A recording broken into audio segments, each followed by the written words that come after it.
Hello guys, मी योगिता तुम्हा सर्वांचं Yogita study सेंटरमध्ये स्वागत करीत आहे.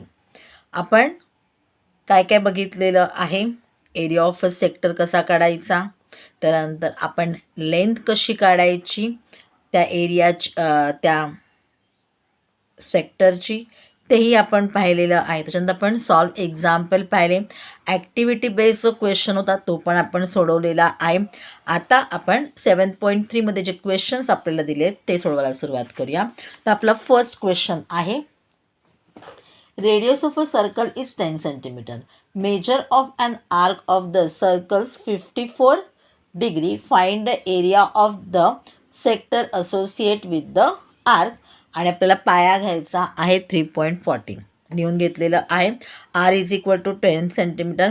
आणि काय सांगितलेलं आहे त्याचा आपल्याला, measure of an arc of the circle is 54 degree, म्हणजे थीटा आहे आपला 54 degree. Therefore the area of the sector आपल्याला काढायचं आहे. आपण फॉर्म्युला लिहून घेऊया. थीटा अपॉन 360 इंटू पाया आर स्क्वेअर. किती आहे आपला theta? 54 degree upon 360 into 3.14 into 10 into 10, कारण आपला रेडियस किती आहे? 10 आहे. ओके, मग 10 आपण कट केलेला आहे. आपल्याला आन्सर आलेलं आहे 54 आणि 360 आपण केलं तर आपला आन्सर आलं आहे 1.5. 3.14 इंटू 10, कारण हा तर 10 कट झालेला आहे. 0 गेला म्हणजे 10च कट झाल्यासारखं आहे. मल्टिप्लिकेशन केल्यानंतर आपला आन्सर आलेला आहे 47.10 centimetre square. Therefore the area of the sector is equal to 47.10 centimetre. आता आपण सेकंड क्वेश्चन बघूया.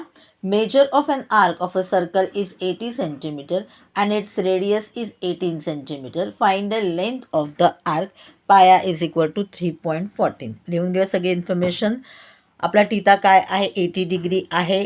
रेडियस आहे 18 सेंटीमीटर आणि पायाची व्हॅल्यू आहे 3.14. Therefore length of the arc is equal to what?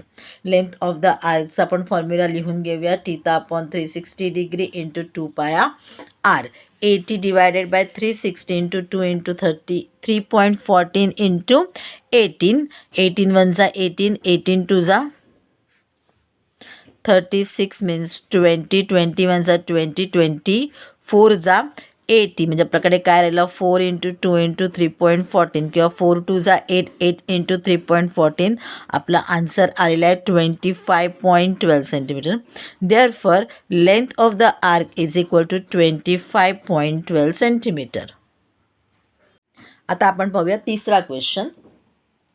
Radius of a sector of a circle is 3.5 centimeter and length of its arc is 2.2 centimeter. Find the area of the sector. आता आपल्याला काय काय काढायचं आहे? आपल्याला काढायचं आहे area of the sector. तर आपल्याला एरिया ऑफ द सेक्टरसाठी आणखीन एक त्यांनी फॉर्म्युला सांगितलेला होता, तो होता length of the arc into radius divided by 2.